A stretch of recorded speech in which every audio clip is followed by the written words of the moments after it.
Bonjour and welcome back. I'm Aaron. I'm Owen. And I'm Chloe. And together we are Kingfisher Games.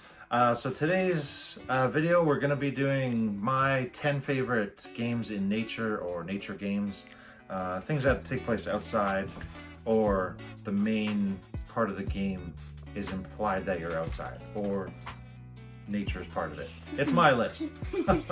I picked whatever games I wanted. Yeah. The reason that I'm doing this video, that I chose this topic, is it's back to school next week, depending on when you're watching this. And summer's coming to an end, and with school, there's going to be more inside time. So yeah, these are just games that we could play to give us that feeling of being outside or being in a different environment than cooped up inside. I'm really nervous to go back to school because I'm going into grade 4. Oh, that's right. Yep. Yeah, I'm going into grade 6. Ah! So crazy. Yeah. I'm super duper nervous. Well, without any further ado, let's get into the video. Let's get into the list. So my number 10 is Queen Domino. In the game, the players take on the role of a king trying to impress their queen, and to do that, they have to collect different types of land and build it around their castle. So you can collect water or waterways, green wheat fields, grasslands, trees. I think there's gold mines. Oh yeah, gold mines. There's lava spaces. They look like lava, but I don't know what they actually are, because that's where the buildings go, right? The red ones? Yeah. Oh yeah. But there's other pieces of like destroyed structures and lots of other building places, I think. Right. Yeah. So that's my number 10, Queen Domino. My number 9 is Carcassonne. We did buy the big box edition, but we just condensed it into these 2 boxes. Well, that's not a box. These 2 boxes, the Tower and the Princess and Dragon expansion. In this, you are Carcassonne's, I think, in France, and you're basically going to be putting your meeples out. They're going to act as knights, farmers, robbers, or part of the clergy if you play them in a monastery. But basically, you're laying out tiles and setting out the landscape and building up areas around cities. I guess cities is the biggest way to score your score points, but there's also fields and there's a river expansion. Yeah, this is a really great game. We've got it to the table a lot recently, and one of our friends that's new to gaming, He bought it immediately after he played with us. Yeah, he liked it so much he went and bought it, and yeah, we've played it quite a bit. So that's my number 9, Carcassonne. My number 8 is Tokaido. In this game, your characters are traveling outside along the Tokaido Road from Kyoto to Edo, and along the way you're going to be passing hot springs, souvenir shops, temples, Farms. Farms, yes, and collecting panoramas, or I guess, are we painting the panoramas? You paint like a rice paddy field, an ocean, or a mountain. But yeah, this game is a lot of fun. We play this pretty regularly. A couple times a year we'll play this. It kind of reminds me of Leapfrog. Oh yes. Yeah. Because you leap, like you take turns going over each other. Right. And depending on where you want to go. Yeah.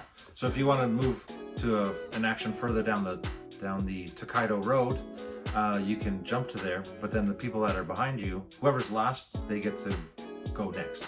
And yeah, like Chloe said, our pawns will leapfrog over each other, but whoever's traveled the least gets to go again. And if they take an action and they're still last, they get to go another time. This one's a lot of fun. Yeah. That's my number 8, Yeah. Takedo. My number 7 is photosynthesis, and in this game, the players take on the role of certain trees. Everyone's got the same abilities, it's just a different aesthetic. But basically, you are the trees in this one, and you collect sunlight, and sunlight is the currency that you can use to buy seeds, small trees, medium trees, and large trees. And then you need to spend more energy, more sunlight, to put those trees on the board, which will then collect more sunlight to get more points to get more trees out. And then you got to harvest them. Unfortunately, the trees get harvested, and that's how you score the victory points. The closer you are to the middle of the map, the more points you get for harvesting your tree. But you can only harvest the large ones. You can't cut down small or medium trees. Yeah. I like the colors of the trees. Yeah, I like this game. It's very pretty and it's very photosynthesis. Yeah, it kind of teaches you the whole process, right? From collecting sunlight, what the plants do. Yeah, the seed and then growing. Yep. Yeah. The artwork in this game is really, really nice. Yeah. So that's my number 7, photosynthesis. My number 6, we're going to outer space, because that's still nature. That's out of our house. And in this game, Terraforming Mars, you're doing exactly that. I haven't got this to the table with Owen and Chloe yet, but this one is really great. It even has a solo mode, which is really fun. Solo mode takes about 45 minutes to an hour. And then, yeah, it's basically an hour per player to play this one if you add on. But you take on the role of different corporations, and you're trying to collect or terraform Mars in order to profit your corporation. Yeah. Really cool. They did all the science to figure out what parameters would be required to actually terraform Mars. I did not know that. Yeah. So you need to have the temperature up to, I think it's +8 degrees Fahrenheit? Celsius? Fahrenheit? I'll look that up. You need to have 9% of the ocean, or 9% of the surface covered with water. And so they have 9 ocean tiles to show that. And then you also need to have your oxygen level at, I think it's 13%. And with those 3 parameters met, that will trigger the end of the game, and then whoever has the most points wins. In the solo mode, you only have 14 turns to get to those 3 parameters on your own.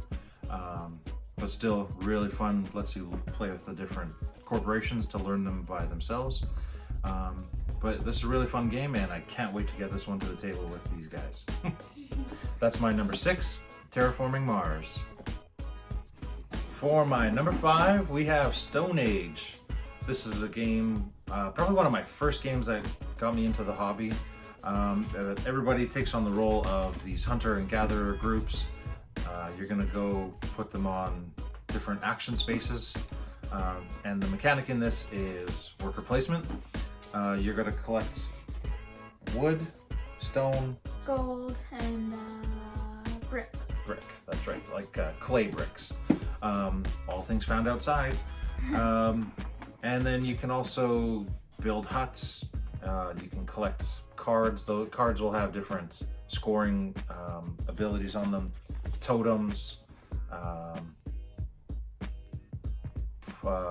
point multipliers for your huts, your workers, all these different sorts of things. Lots of different ways to score points in this game. We actually brought this to the table for Owen when he was learning multiplication, because there's a lot of math, or there can be a lot of math.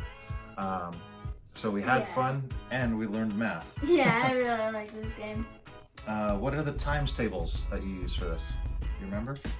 Times 3, 4, 5, and 6. And I think you times 2 for food. Yeah. Yes. Yeah, you gotta. So it only teaches you from times 2 up to times 6, but still Yeah, I important. like it. That's my number 5, Stone Age. On to my number 4, I have Forbidden Island. This is also one of the earlier games that I played and got into the hobby. It's really fun because everyone takes on a role of a survivor, an adventurer, and we're on an island that is slowly starting to flood. Yeah. Yeah. If too many tiles end up flooding, then that tile piece sinks and is removed from the game. But the adventurers take on the adventurers have to collect 4 items, 4 totems from around the board, and then get to Fool's Landing, and then fly off with a helicopter. Really can be a quick game if you lose. You can lose pretty quickly, or if you are doing really well, it can take quite a while to win. I think there's 3. This is one of the games where there's 3 ways to lose and only 1 way to win. And there's 3 different standalone games. Oh yes. Forbidden games. So yeah, Forbidden Island is the first in the trilogy, and then Forbidden Desert came out, and then there's Forbidden Sky. We like all of those ones, but this is my favorite of the series, and it's outside. It's in nature. You're on an island, sinking. That's my number 4, Forbidden Island. On to my number 3, we have Parks. This is by Keymaster Games. You take on the role of hikers going through the 52 national parks in the States. This is like a really fun game, and I really like it. Yeah. Beautiful artwork. I think they had a bunch of different artists collaborate and pick an iconic view of the national parks, and those are all in here. Beautiful artwork, nice components. This one is a lot of fun. You can take pictures of the different national parks and score points for those. This one also has that leapfrog kind of feel to it. Yeah. This is also one of the games that I can actually beat Dad in. Yeah. Shots fired. Yeah, I can beat Dad in this game. Yes, Chloe has beat me at this a couple times. Your hikers will move along the board and collect different resources that are, I guess, abundant in the national parks. And then once you collect enough items, you kind of prove that you were there, and hand them in and score points for different parks that you visit. This one is a lot of fun, and yeah, this is great to get to the table. Definitely feels like you're outside, feels like you're doing something and actually in a national park or provincial park or something like that. A lot of fun. My number 3 is Parks. On to my number 2. This is probably one of our newest purchases, and that is Bees. In this game, the players take on the role of different worker bees or honeybees. I don't know. Yeah. Bumblebees. Bumblebee, yeah. You're flying around a flower bed, collecting nectar.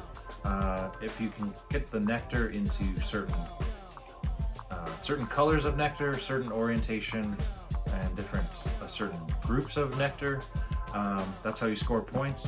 This one's a lot of fun. I've been beaten by a 13-year-old a couple times. He's really good at it. Haven't been beaten by these 2 yet, but Mom's beat me. Yeah. This one's a really fun game, and kind of teaches you a part of being a bumblebee or being a honeybee. Yeah.